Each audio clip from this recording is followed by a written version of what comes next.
Three things about this week. One, it finds us in the midst of major change. Two, it awakens a hunger within us. And three, it wants to talk about what liberation ultimately means. Hello and welcome. This is the Astrology of the Week Ahead podcast. I'm your host, your astro bestie, Chani Nicholas. In this episode, we are talking about the week of September 22nd. Y'all, some of you are listening to this on September 21st because it does launch in the Chani app on Sunday in most time zones. And that is the day of the eclipse, the solar eclipse in Virgo. So you might be listening to this amidst all of that. And it's not like everything happens on the exact day of the eclipse, but this week is very much still eclipse season. We are just coming off of the heels of the last eclipse of eclipse season. The first eclipse was on September 7th. The second is and was on September 21st. And these are times of big power surges. The light goes on, the light goes off. It's bumpy, it's irregular, it's exciting. There is a lot of change in the air. And probably for those of you, especially those of you that have a lot of Virgo and or Pisces in your chart, September would have been, and probably is right now, a very lively time period. As always, I'm recording this in the past. I'm actually in July. I have no idea what's going on in September, but I do know it's eclipse season and that is a segment of time. There's 2 eclipse seasons in the year, 6 months apart from each other. And these are like energetic corners of the year that we turn. We go towards eclipse season, we're going one way. Eclipse season happens and it moves us either slightly this way or that way, closes something, opens something, jolts something awake, awakens us to our shadowy material internally, personally, collectively, all of it, and then puts us along our merry way, sees us out the door. It's like, okay, I'll see you in 6 months. Bye. The eclipse on the 21st of September was the second in a series of 4 eclipses in Virgo. So really, we're just getting going into the story. We're not quite halfway in. We're like entry point to a halfway in kind of thing in terms of the area of our chart that contains Virgo, meaning there's a big story unfolding in your life that has to do with the area of your chart that contains Virgo. For Libra risings, this is about your 12th house. This is about your behind the scenes life, your behind the scenes projects, your healing journey, understanding what it takes to heal, understanding the determination that you have to heal something, and important things happening in your subconscious or unconscious that kind of come to light. For Scorpio risings, that's about your friends and your groups and your people that you're connected to. For Sag rising, that's about your career. This past eclipse is something big happening in your public life, in your career, in terms of what you do that is public facing. Capricorn rising, this is about your studies and the ways in which you want to publish things and what you want to do in terms of travel. And then for Aquarius rising, this is about your collaborations. This is about your exchanges with people. This is about money owed, money made, debts, loans, grants, all of that. What happened in those areas of your life that was significant over the past couple of weeks, but especially over the past couple of days. Pisces rising people, these eclipses, the first one on September 7th was in Pisces. So that's the you of the chart. And then this eclipse that just happened on September 21st is in your 7th house of relationships. That's the other person in the chart. So what happened in your relationships? What happened between you and them? What do you know about intimacy? What are you learning about intimacy? What are you learning about being in committed partnerships and what is important for you at this time about those partnerships? Aries rising folks, this last eclipse was all about your health, your wellness, and all of your workflow situations, schedules, systems, all of that. Those are requiring an update. And probably there was something big and important about either something to do with the body or about something to do with a work project. Taurus rising folks, Virgo is your 5th house of creativity and creative energy. So what creative project has felt like jolty and maybe a little unpredictable, but exciting, and like it's got a lot of energy around it, even if it seems like, I'm not quite sure how this thing is going to get out the door, how I'm going to actually make this thing work, but it's an important thing to focus on. Gemini rising people, this is all your 4th house. So this eclipse season has stretched out between your 4th house and the first eclipse was in your 10th house of career. So it's very much about the inner experience and the outer experience, the private life and the public life. Home, family, lineage, roots, ancestry was what the eclipse on September 21st was all about for you. Cancer rising people, this eclipse is all about your writing, your speaking, your teaching, your local life, your immediate environment. What has changed in your life since about March of 2025? Did you move neighborhoods? Did you start a writing project? Did you start teaching something? What has come forth as the most important thing to talk about, to write about, to teach about, or to be around? It's very much about like having things accessible to you day to day. And also the important conversations that coincided with this last couple of days, the last part of September. If you're Leo rising, this eclipse is happening in your 2nd house of money, assets, resources, and livelihood. So some of you will be putting out something into the world, like you'll be putting out a big thing that helps you to facilitate an income, like a work project will get released into the world.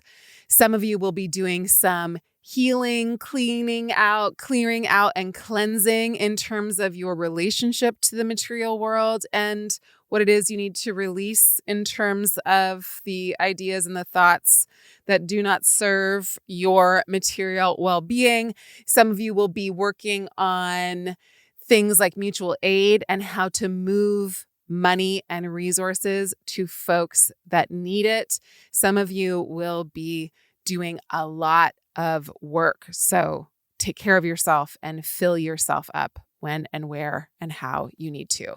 Make sure that you do not have financial leaks in your life. This is a South Node eclipse. We want to make sure that the resources are going out in the way that we intend for them to go out in. Virgo rising, because this is a South Node eclipse, this is about you shedding an old identity or shedding an identity or making room for something new to come, making room for new energy. It's like a deep energetic exfoliation, which it is for all of us. A South Node eclipse, especially in Virgo, definitely wants to purify the system. Virgo is about digesting and South Node is about scouring and releasing. And so we can think a lot about elimination and how elimination in all of its many iterations has featured in our life over the past couple of days, maybe weeks, and also over the next week as well, because we're very much, again, still in eclipse season. It's the eclipse season aftermath or reverberations. But we want to make sure that we're still in that mind frame of like, how do I digest? How do I break things down? How do I integrate? How do I make use of this opportunity, this situation, this event that happened, and what is occurring in my life right now? So that's the precursor to this week. This week begins on the 22nd of September with Mars, the planet of war, the planet of conflict, the planet of aggression, the planet of strategy, the planet of courage, the planet of doing your own thing because why do I need to fit in with everybody else anyways?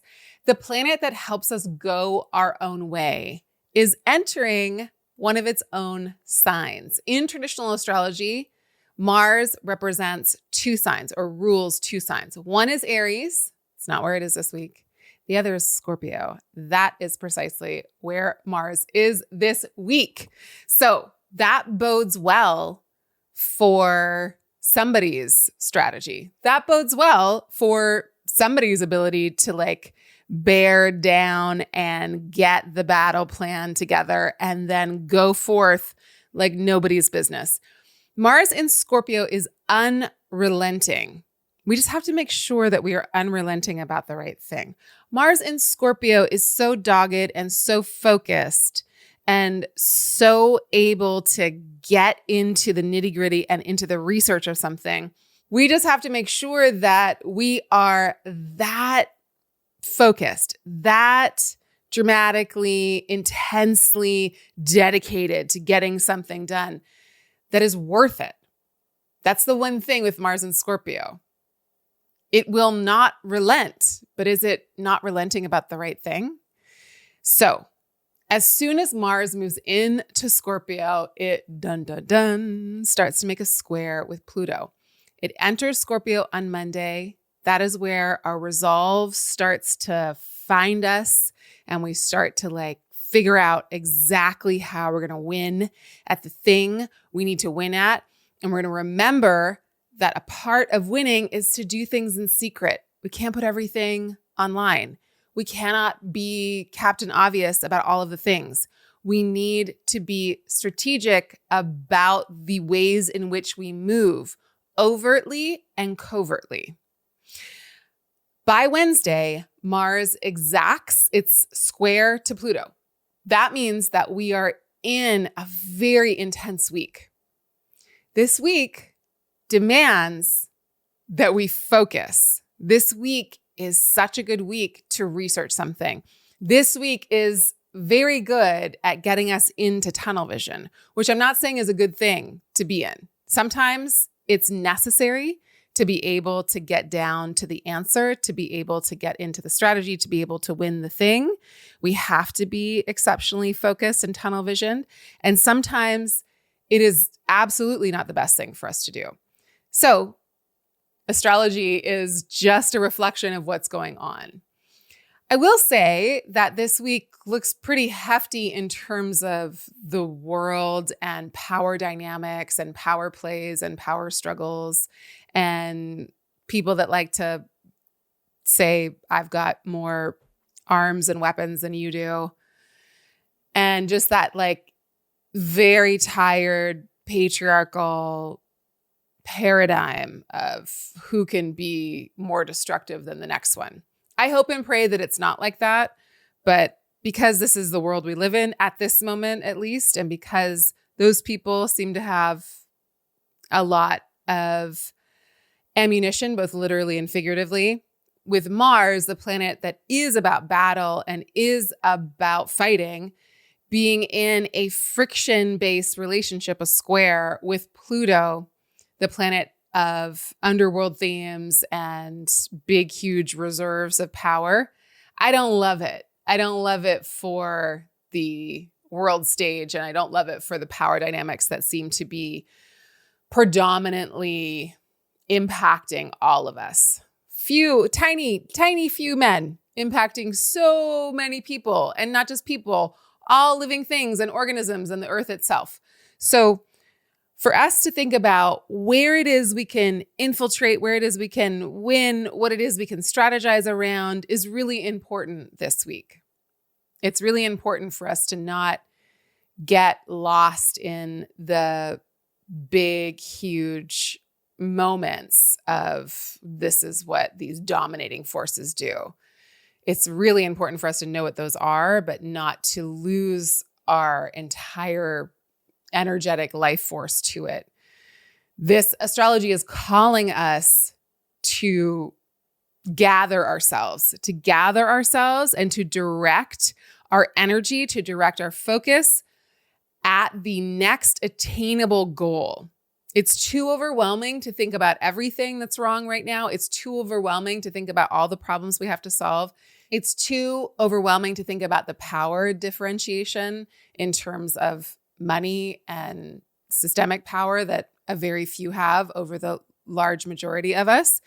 But what this astrology is good for is saying, okay, all that's true. And this is the one thing that I can do. This is the things that we can do. And no amount of structural power can get in the way of this kind of collective power. And we need to be so focused on the things that we can actually move and how we can actually move them. I'm talking about movement because it's Mars. And Mars finds a way to move through the heftiest of obstacles and the greatest, seeming defeats. Mars is that part of us, is that that life force that says, okay, but it's worth the fight. And maybe you won't win. Like, who says you're going to win, actually? And please underestimate me. Try it. Try me.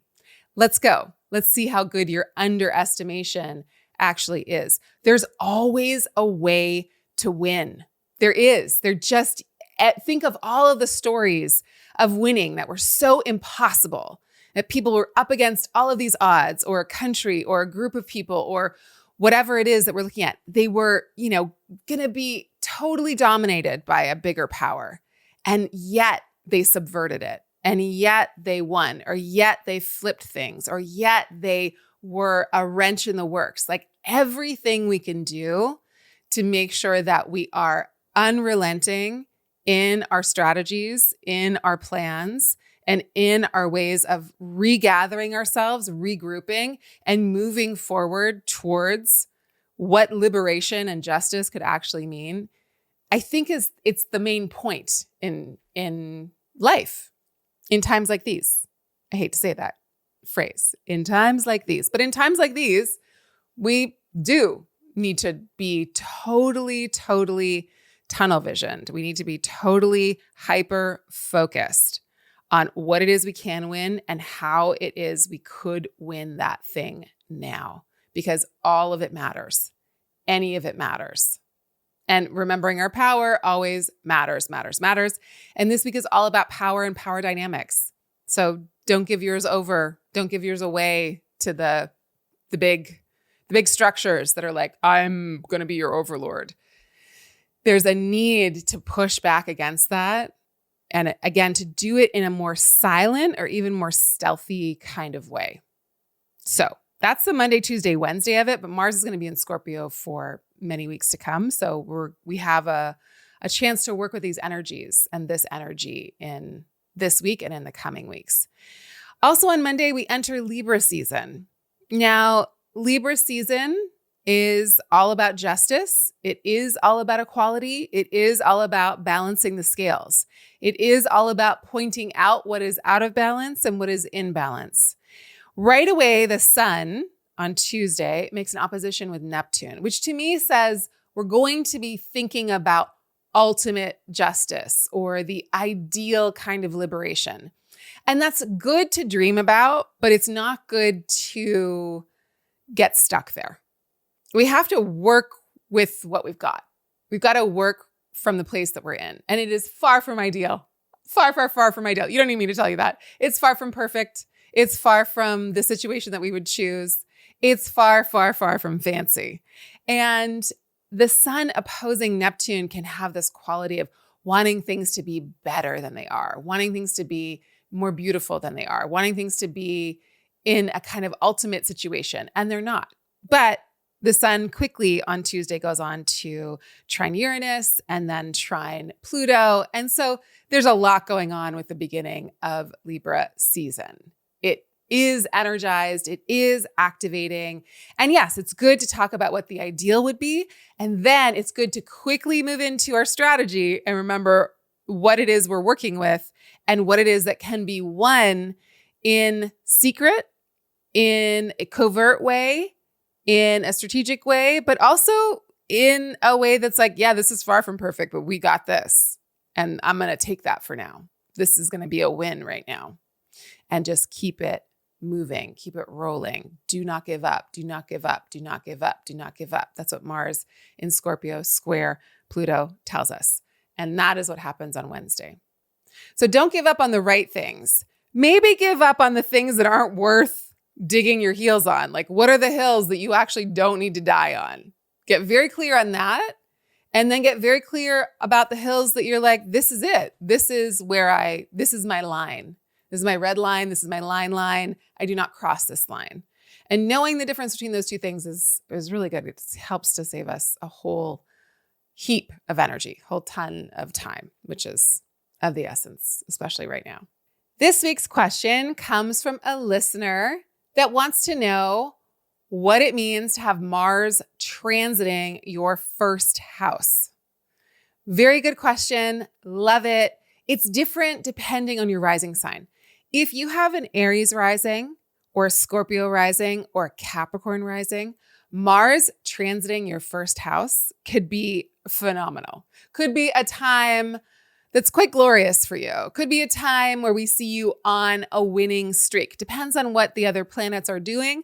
But in general, Mars functions exceptionally well in those signs. It's at home in Aries and in Scorpio, and it is what we call exalted in Capricorn.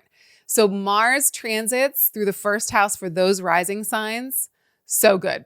You're just like humming along. You are in your lane. You're getting things done. Hopefully Saturn isn't impeding anything and Pluto's, being okay. But regardless, at some point, it's going to be a very super powered, wonderful transit for you. If you have, let's say, Cancer rising or Libra rising or Taurus rising, a Mars transit is still going to be a time that's trying to activate you to move and do something challenging. But Mars has a much harder time in those signs. It doesn't mean it's a bad time for you, but it just means that the body might get a little agitated and overheated. There might be some challenge to you because if you are one of those rising signs, again, Libra, Taurus, or Cancer, those are signs that want to create harmony and balance and connection and family and kind of like a steadiness in a way, especially Taurus and Cancer.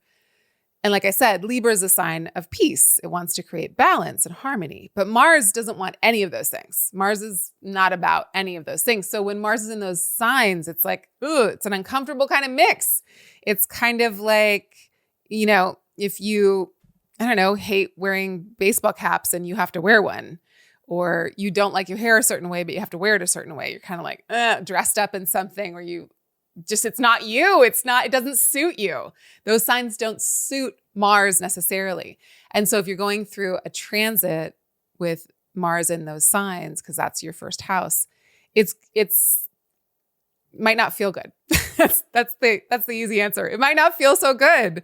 It might feel really agitating, but you'll do really important things. You'll do some hard effing work in those time periods. For all the other signs, it's like, 6 in one, half dozen in the other. Mars in Leo is going to amplify all of your Leo stuff. Mars in Aquarius is going to be super brainiac. It's going to amplify you. It's going to amplify your body and what's going on in your body.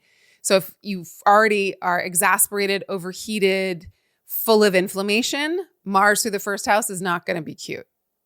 It's going to help you to be like, oh, that's what's getting me so inflamed. These are the things that I need to take action on doing so that I'm less inflamed.